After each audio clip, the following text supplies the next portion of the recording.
I was in the ER of the hospital in Macomb, Illinois, and the voice that shook me out of whatever blackness had been trying to envelop Vicky and I on the road from Bethel had been that of an EMT.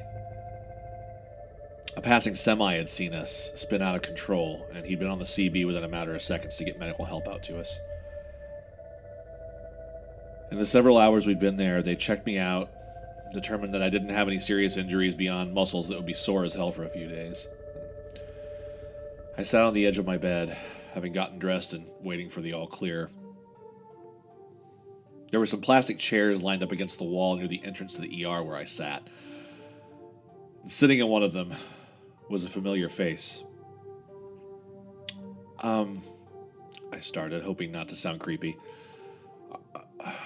Are you Margaret? Yeah, she said, her voice cracking a little. I heard about what happened, I said. I'm really glad you're back home and safe. Thanks, she murmured, looking at her lap.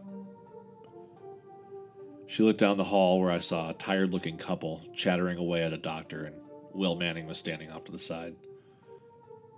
They all want to know where I was. Well, yeah, that makes sense, I said. They probably just, want to make sure that nothing like this happens to any other kids, Yeah, she agreed. I don't know where I was. Were you... I watched down the hallway for a few seconds to make sure our conversation wasn't being studied by anyone. Were you with Vangelis Evans, Margaret? No, she said. There were other kids. It was a big place. Like a house or something? I said. Like a town, she said. And her expression changed as she stared at the floor. It was as though she was seeing something again in her mind's eye, revisiting something horrible. She started to tear up, wiped her eyes on her shirt sleeve, and shrugged. Mr. Evans told me how to get home.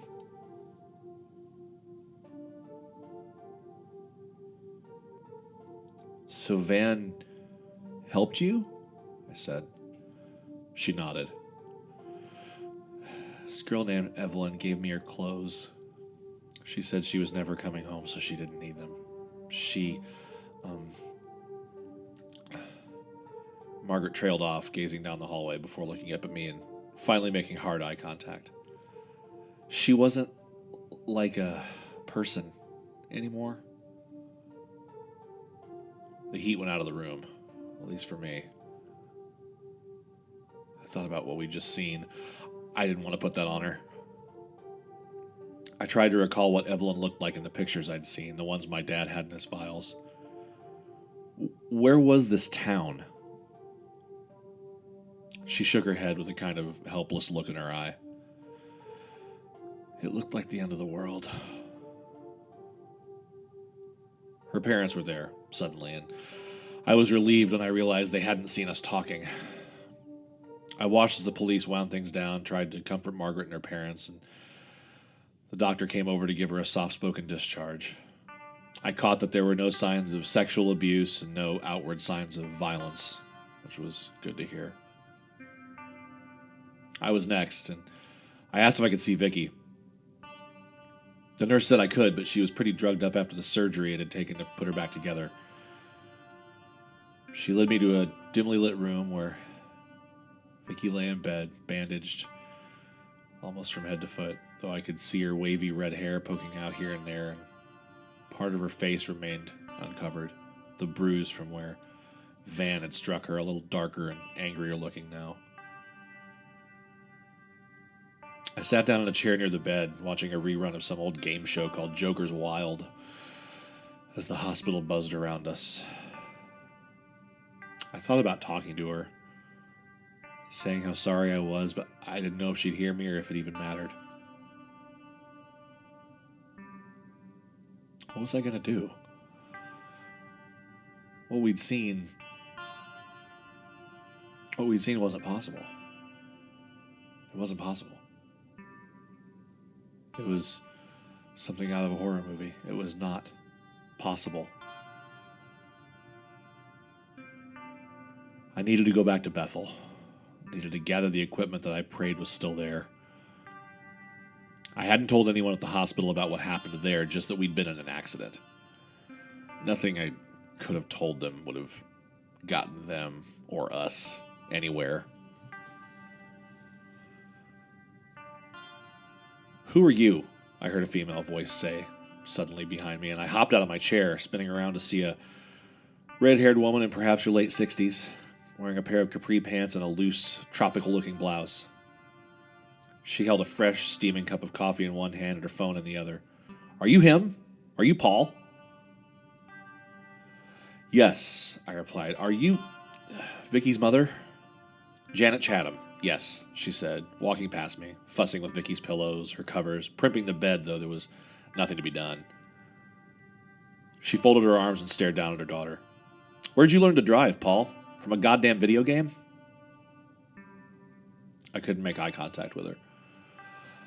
I cannot tell you how sorry Mr. Harmon, I don't know what you're doing in Chancellor. I don't know why my daughter knows you, and I don't care," she said stiffly.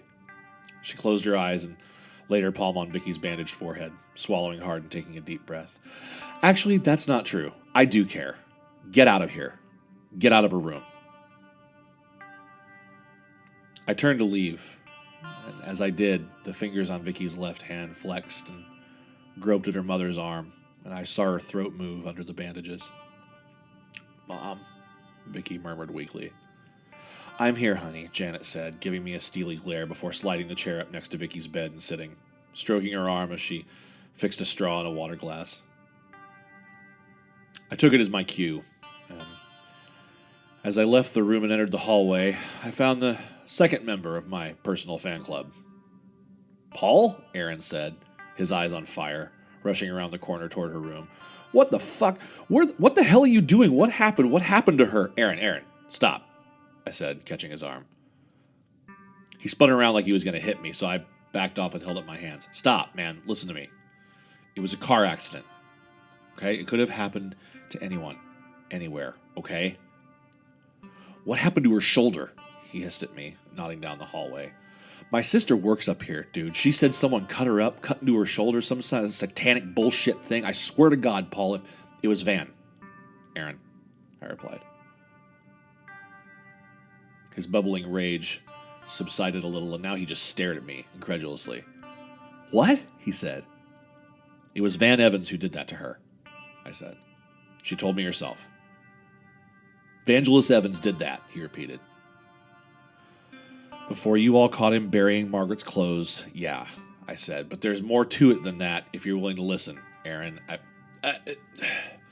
Aaron held his hand up, put the other on his hip, and closed his eyes. He struck me as the type whose high blood pressure had led him into unwise situations before and would again. I could practically see his heart thumping through his EMT jacket. "Not now, dude, okay? Not fucking now." He stalked off into the room, and I could hear his voice drop to a soft, soothing tone as he greeted Janet. I heard Janet greet him in the same tone she'd used on me. I wondered about the nature of Aaron's relationship with Vicky, but it was none of my business. I wanted to be there for her. I wanted to sit there in that room until she fully woke up, to apologize, to do whatever, anything she needed. But I knew that I'd worn out my welcome, and that wouldn't do anyone any good. So I did the only thing I could think of that might help her. I got in my car, and I hauled ass back to Bethel. I was wary of retracing my steps exactly. I didn't know who or what was there beyond the fucking crab children of Baldwin County or whatever the hell they were, so I parked in the driveway of a house in a small cul-de-sac not far from downtown. I was as sure as I could be that no one actually lived in Bethel, and this way I had a place to hide, potentially, if need be. I didn't know for a fact that the houses were safe, but I also knew that my car wasn't.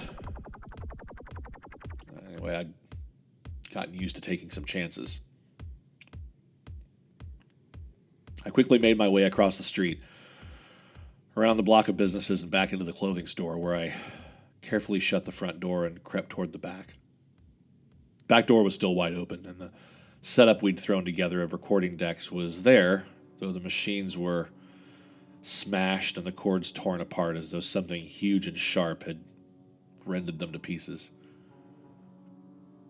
Outside, my iPad had capsized, the screen cracked, battery dead. If it was salvageable, if it recorded as it should have, the attack on Vicky and I would be there for all the world to see. I dismantled everything outside as quickly as I could, scanning the surroundings every few seconds. I was alone, by all counts. I knelt at the edge of the burn pit as the wind kicked up a little. Why had Van led us here? Assuming he had. And if he hadn't, why had he been here or felt the need to come here? Something Margaret told him? I knew now, at least according to Margaret herself, that Van had tried to help her.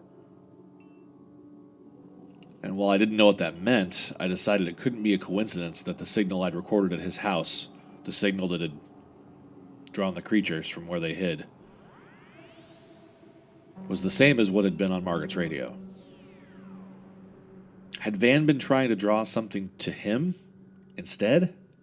Did he know what the signal meant? For what purpose? I remembered suddenly something that he'd said that day when we heard the signal in the playhouse the first time. It took me 30 years to figure out how to lock it up, he'd said. No one else knows how. What the hell was happening in Baldwin County?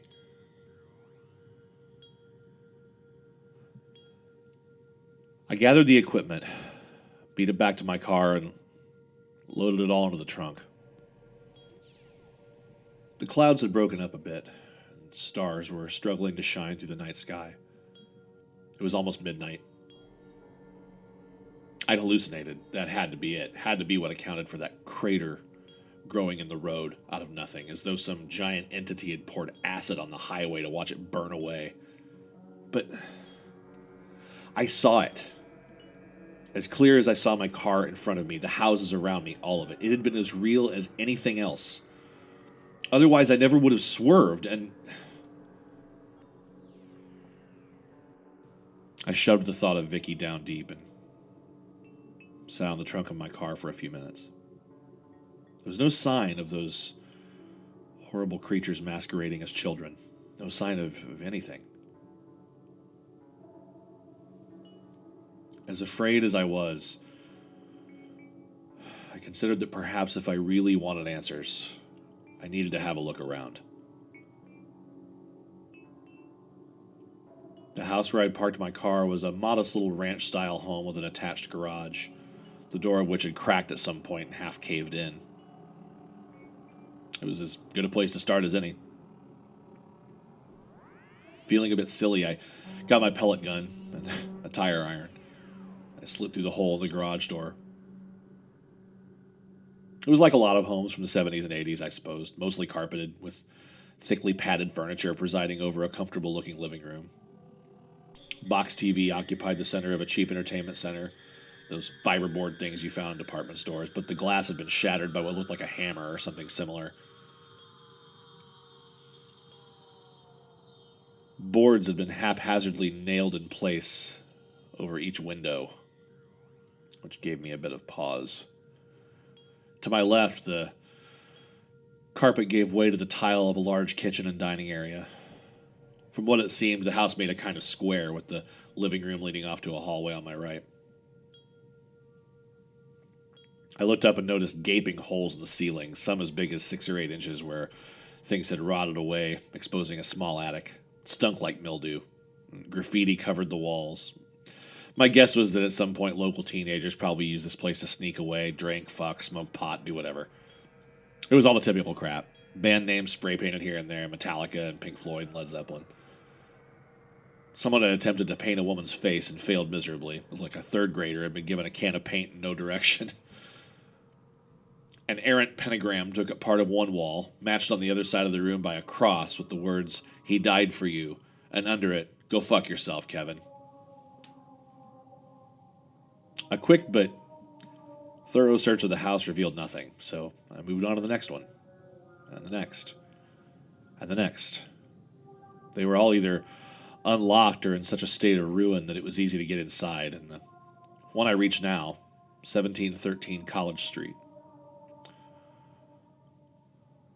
Had a newspaper on the kitchen table, so old that it practically turned to dust when I touched it.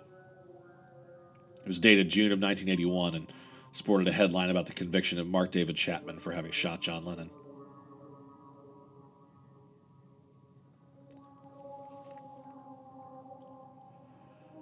I made my way into the living room, carefully treading across the carpet when I heard a thump, like someone hitting the wall with the flat side of a fist.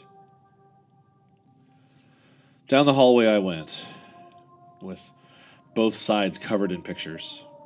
Framed photos of children smiled out at me, kids at play, kids blowing out birthday candles, a family reunion.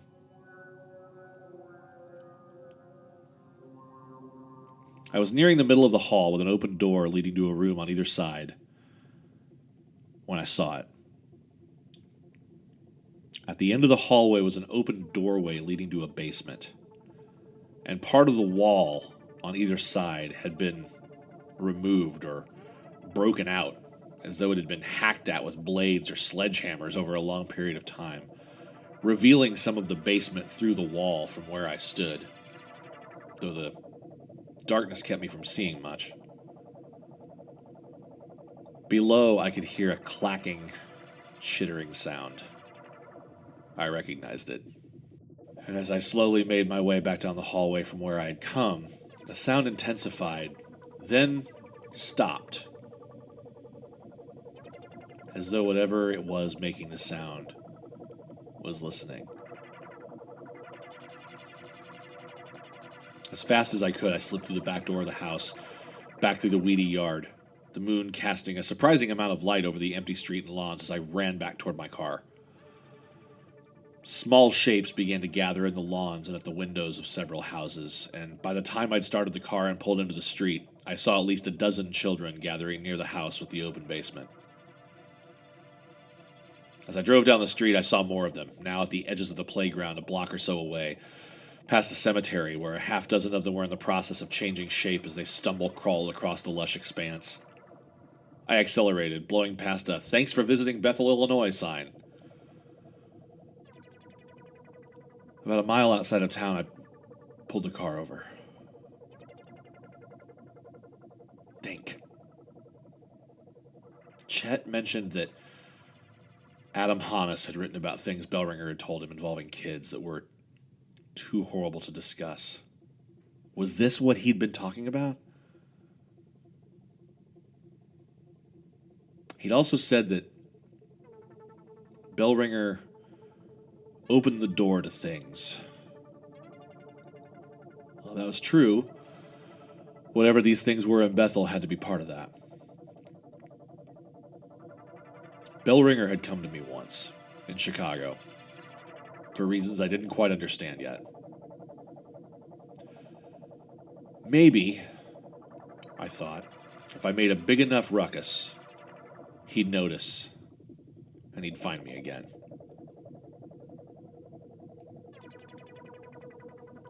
I drove back into town, slowly, headlights off, the moon enough for me to get a sense of the road.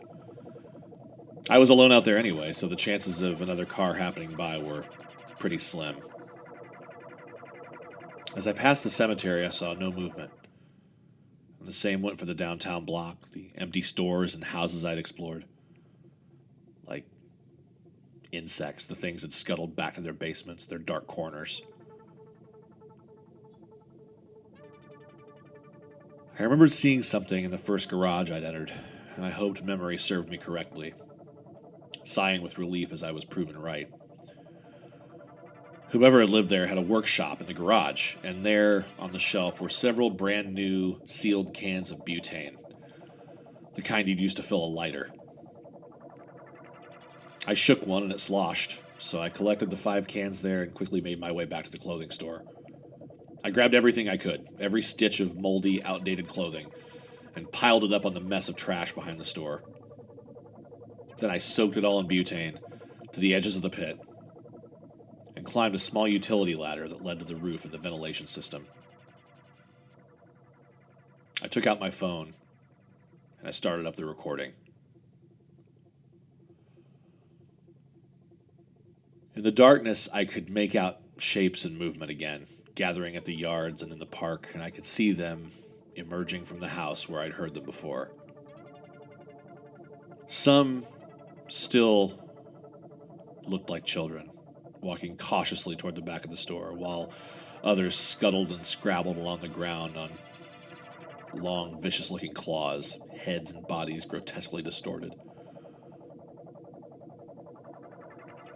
I took out my phone, snapped a few pictures in the dark, and then scrolled through the pictures I'd taken in my dad's notes and files. As the child creatures got closer, it became easier to see in the moonlight, and I studied their faces. The gut punch feeling I had at the hospital, talking to Margaret, returned.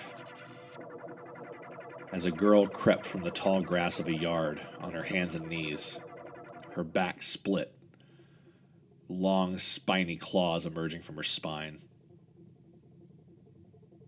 It was Evelyn Garwood. She wasn't a person anymore, Margaret had said.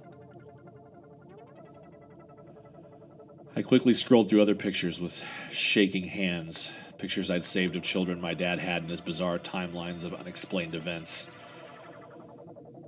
As the things closed in on the burn pit, I recognized two more. Samantha Daniels, a 17-year-old girl from Leroy, Illinois, who had gone missing her senior year of high school in 1968, and Michael Onesti, a 7-year-old boy who had disappeared from nearby Griffin in 1971. I thought of Victoria, how she'd run without a second thought toward the kids in that moment when we thought they were just kids. How she'd been prepared to throw herself in harm's way for them. It made me sick to my stomach to consider. If she'd only waited a few seconds, everything would be different. Part of me wanted to creep away, leave the little town forever, and add it to the pile of unimaginable things I'd learned since embarking on this insane journey to find my dad. But the anger in me that had been brewing over all of it. My dad, Tanner, Vicky, Margaret, my family, the decades of children and lies and whatever the hell was happening, was like a grenade with no pin. When the things were close enough, I lit the flare I'd taken from my emergency kit in the trunk and tossed it from the roof onto the pile. There was a whoosh and a rush of heat, and the whole thing went up like a giant bonfire, all at once, engulfing the small assemblage of creatures in flames. They screeched and hissed, the final confirmation I needed that they were in no way human. I scrambled down the ladder and ran along the side of the building as I heard an angry screech. At least one of them saw me, but I was in my car within seconds, starting the engine and watching as the obscene things collapsed in smoke onto the pile of old clothes. "Bell ringer!" I screamed out my open window as I punched the gas and headed toward the city limits. I sucked in a big breath of fresh country air. I couldn't help but laugh, a little hysterically, wiping tears from my eyes as I hit the highway and sped away from the cursed little town of Bethel. I reached Chancellor a little over an hour later. While I was tired, I was still running on adrenaline, so I was certain that the flickers of movement I saw as I neared town, something in my peripheral vision, a figure, and a hat, and a brightly colored coat against the shadows of night that would appear here and there at the roadside before disappearing. I was certain that it was real. And if it was what I suspected, I hoped it was real. And I hoped it was following me.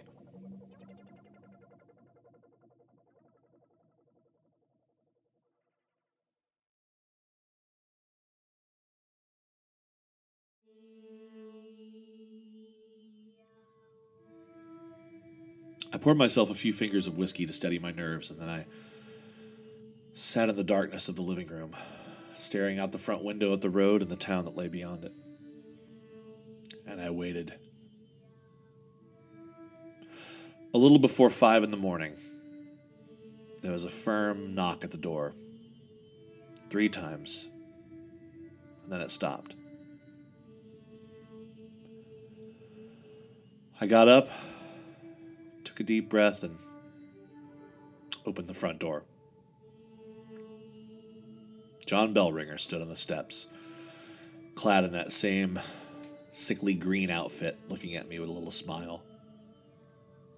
"Hello, Paul," he said with a kind of wonder in his voice, as though I were a celebrity and he couldn't believe he was meeting me. "May I come in?" "Hello, John," I said. "And here I was," he grinned, "thinking that I would arrive on your doorstep without your knowing who I was. Prepared to explain myself." "That's exactly what I need you to do," I said, standing aside so he could enter. He passed through the doorway, and the smell of something like camphor followed him. Camphor and something sweet, flowery. "Thank you," he said, looking around the room and all but beaming. "I haven't been in this house in a very long time." The desert gets very cold at night, which a lot of people don't understand.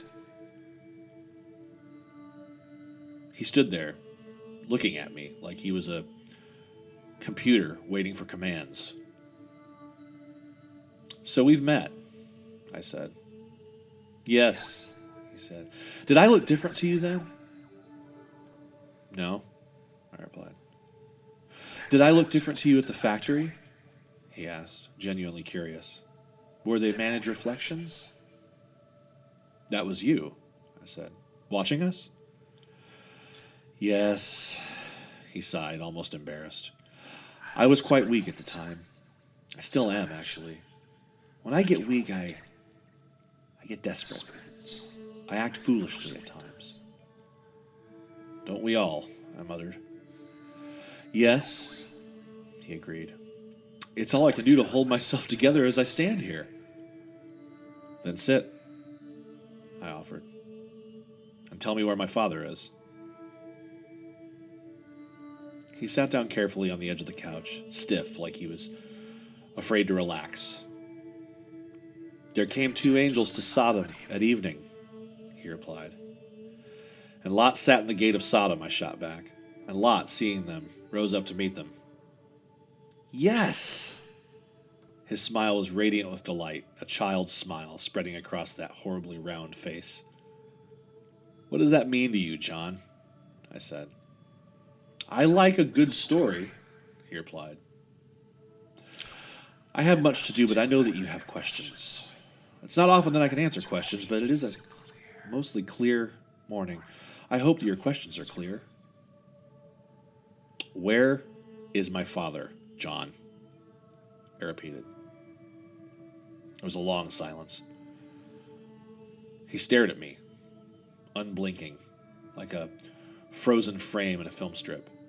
"Tanner? Tanner Parsons. Where's she?" "She's very near," he said solemnly. "Near?" I said. "Quite near," he repeated. There was a metallic taste in the air, like ozone, and for a moment I was lightheaded. "Are you real?" "Are you?" he asked. "Well," I said, yeah, obviously I'm," he repeated, mimicking me. "Okay," I replied. "You've been around a lot, from what I hear." He chuckled. "Here and there. I like to see new things." "Where are you from?" I said. "What's home for you?" "I don't always choose where I'm from," he said. Then he folded his hands in his lap, locked his eyes on mine, the way a hypnotist might. "I drank a Coca-Cola earlier, with vanilla in it. It was sweet, and I think I enjoyed it more than regular Coca-Cola." He turned his head and gazed out the window casually. The train tracks near the Mattoon station, they have bad ties. They'll need to fix that soon, or there could be an accident. So you travel? I said, ignoring the gibberish. That's what you do here? I travel, yes, he said. I travel and I learn, and I inform. I offer things. What kinds of things do you offer? I asked. Though the answer was something I felt like I probably didn't want. Your glass there, it's quite full, he said thoughtfully. If you poured more liquid into the same glass, it would run everywhere, onto the table and the carpet, everywhere. Are you saying that your ideas, your information, there's so much that it spills over? I said.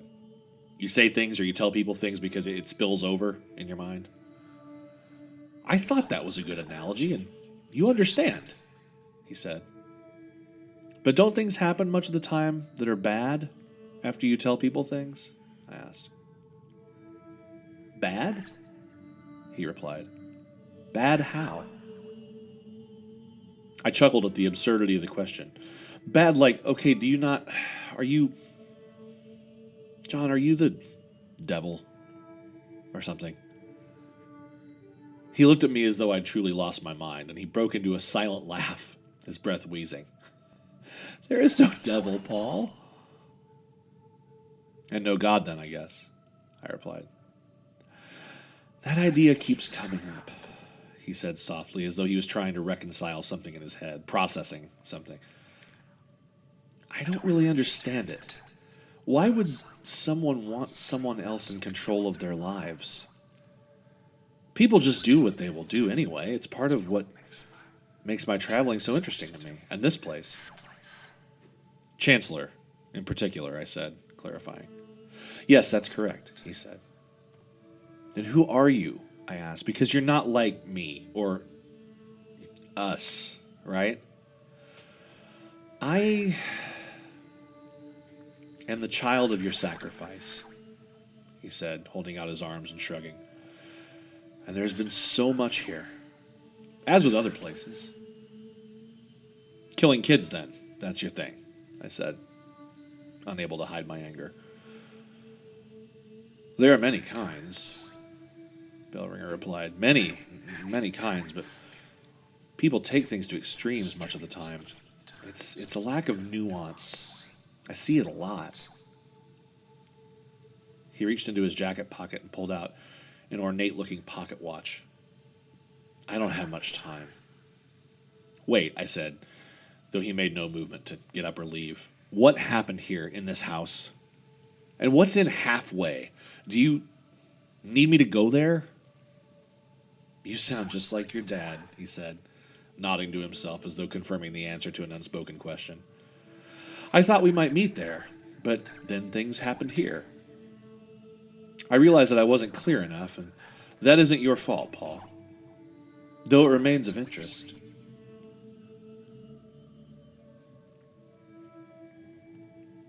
He glanced over his shoulder, then held his hand up in front of him. It was trembling a little, and the flesh between his fingers was starting to model the way a corpse might before decomposing. So much rain is coming. So much rain and a nice autumn storm. It'll scare people, but it'll be okay. He pursed his lips, considering before speaking. There are highways upon highways, and then there are towns upon highways, and they lie upon each other. Does that make sense to you? No, I said. What do you mean? It's something your father said, he replied, though I'm paraphrasing, I finished. Thank you, he nodded and smiled faintly. The way his mouth curved up drew attention to his cheekbones, and now I could see that the skin just under his eyes was starting to sag, gray and blotchy. Are you talking about trap streets? I asked. Highways on highways? Your dad calls them that, he said, gazing up at the ceiling. The blessing, Paul, is that people can see what they want. All around them. They don't want to, but they can. They have it within them to see what is real. Vangelis did. He saw so many things, even though he didn't want to. I don't believe he was strong enough in the end, though. I enjoyed drinking the coffee he made. The grounds came in a little jar. Van gave you instant coffee? I said. I have better coffee here. Do you want me to make you some coffee? He stared at the floor, then looked at me with a child's curiosity. I won't see him again, I don't think. Why is that? I replied. Can't you do whatever you want? So much time has passed, he said simply. So much time is passing right now. He looked at his watch again. Paul, I am sorry that I can't stay longer, but, well, you know where to find me. No, I don't, I replied, and I'm not sure I want to. You'll want to when the time comes, he said. When things happen that you now know you can't blame on this devil or imaginary deities. Couldn't somebody say that you're an imaginary deity? I countered. He stood and clasped his hands together in front of him. But here I stand, he said, so I proved my point. He shuffled to the door and I followed him. You record things as a profession, yes? Yes, I replied. Do you record your blessings, Paul? He asked. Do I what? I said. Do you recall them? He said. The things you're thankful for. Do I... Oh, yeah, of course, I said. I think about them. Is Patty a blessing, Paul? He said. I know there was no malice in his voice. His mentioning my son made my neck and chest hot. How the fuck do you... I started, then trailed off. Yes, of course he is. That's very nice, he said, nodding to himself and staring up at the sky. That's very nice to hear. He looked back at me and smiled again. The next time I return to knock on your door, do not let me in, Paul. Do you understand? Even if I keep knocking, do not let me in. Okay, I said, if you say so. I do, he replied. Enjoy this beautiful day. He turned and walked carefully, lightly, down the stairs, never looking at his feet, eyes straight ahead as he moved across the yard and began across the highway, repeating himself until his voice faded out in the wind. Enjoy this beautiful day. Enjoy this beautiful day. Enjoy this beautiful day. I stood before the open door for a minute or so, just staring out at the expanse of highway, the outskirts of Chancellor, and the little lights behind kitchen and living room windows starting to come to life.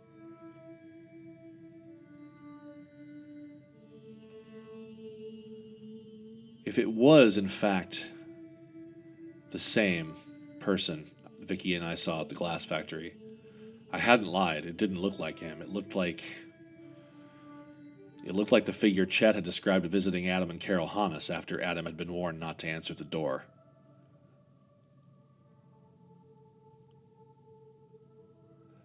I sat down on the couch and steadied myself, feeling like I might pass out. That ozone smell hung in the air, an acrid smell that made my chest hurt a little. My phone went off, and when I picked it up, I saw Vicky's name. I think I said a silent prayer of thanks to nothing and no one in particular as I answered. Are you okay? I said, breathlessly. Paul, the voice said, this is Janet. Oh, I replied. Hi, Janet. I'm sorry, it showed up as Vicky's number. Your number was in her phone, she replied, and then her voice cracked. My girl's in a coma, Paul. She's in a coma, and I don't think she's waking up. I need to talk to you about something right away.